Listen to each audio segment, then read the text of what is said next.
We are smack dab in the middle of summer when folks are looking forward to taking a much needed vacation. But you know what else screams summertime, whether you like it or not? Staying on budget. So we're going to look at some summer budget tips and trends to make sure you're in good financial shape going into the fall. Joining us this morning is Lauren Silbert. She's the Vice President and General Manager of The Balance. It's a financial website that focuses on making personal finance easy for people to understand. That is exactly the way we like it. Good morning, Lauren. Thank you so much for joining us this morning. Thanks for having me, Marisol. So this one is an interesting one, and it seems pretty easy, but I know a lot of folks are dealing with it.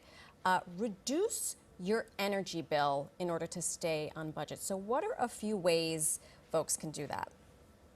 Yeah, so we've seen that during the summer, those energy bills go up, and mostly the gas bills or things that powered heat went down. So during the summer, you want to do as much as you can to reduce that. And that includes doing things like adjusting your ceiling fan to go counterclockwise, which helps push more cold air down.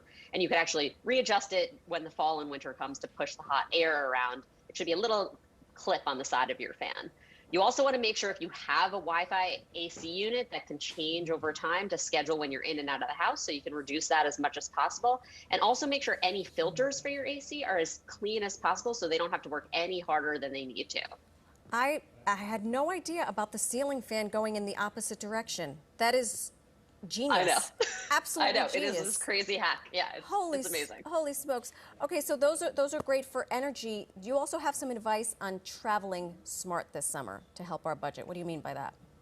Yeah, so you want to make sure you're not just spontaneously traveling, even though that's really fun. If you want to stay on a budget, you need to plan ahead. And so doing things like making sure you're putting price alerts on for flights and hotels so you know you're going to get the deal when you need it. It's also important when you actually find the destination you want to go to, check the local websites or hotels that you can go to directly for those low rates.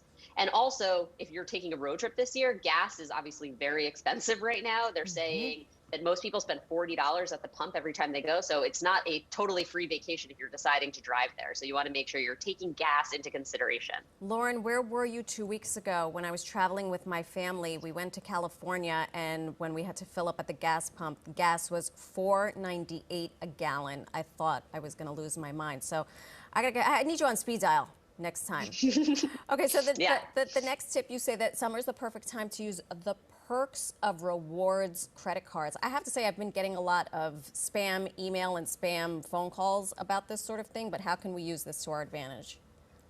Yeah, so a lot of us have spent the last year at home without actually using any of our perks of our credit cards, and we've probably accumulated a lot of points and cash back. This is the time to cash in. The really important thing is actually looking at your rewards programs and understanding where you get the biggest bang for your buck. So if you're trying to go for a specific partner, go for one that you get higher points with, or using cash back to pay for things instead of just forgetting that you have them. You want to make sure you're using them. Now is the best time to actually cash in on all the stuff you accumulated. I love that, especially for so many of us who have not done anything for a year because we were sheltering in place and all the rest.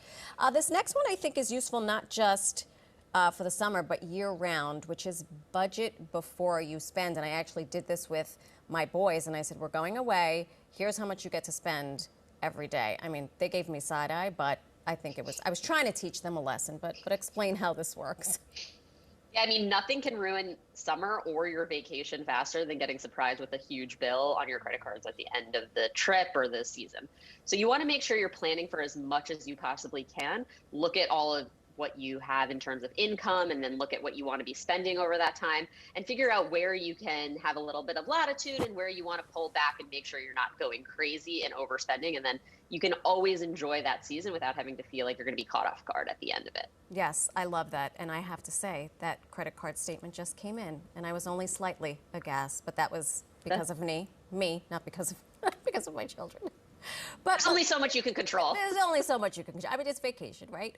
But let's say some of us are not going to go on vacation. We're just going to stay home, right? You have some tips for folks who are looking to freshen up their indoor or outdoor space.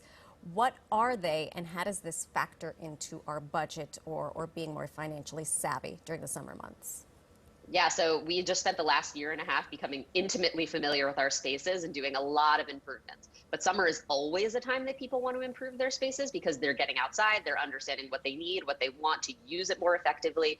If you can decide to hold off on things that aren't super seasonal, like plants and flowers that need to be planted at a specific time, we would say really figure out if you can hold off until the end of the season when a lot of sales will happen in August and September. You're still going to be able to enjoy your outdoor space, but you can really cash in on the deals then. And you really want to think about anything inside. What can I put out if I want to get something back in? Can I sell something if I'm not going to be using it? And that way you're lowering the burden of getting something new. Again, if only we had had you in May, because one of our teammates here is a new homeowner and he went crazy berserk buying all sorts of stuff. His name is Dan Manarino. You may have heard of him. Yeah. You may have. I just bought a house and I'm doing the same exact thing. Look at you. Look at you. Yeah. All right. But I moved from an apartment, so not much space to accumulate furniture there. Well, Lauren, thank you so much for your time. We appreciate your insight. And for more personal finance tips and advice, check out thebalance.com. Thanks so much, Lauren. Great talking to you. Thanks, Marcel. Absolutely. Very good.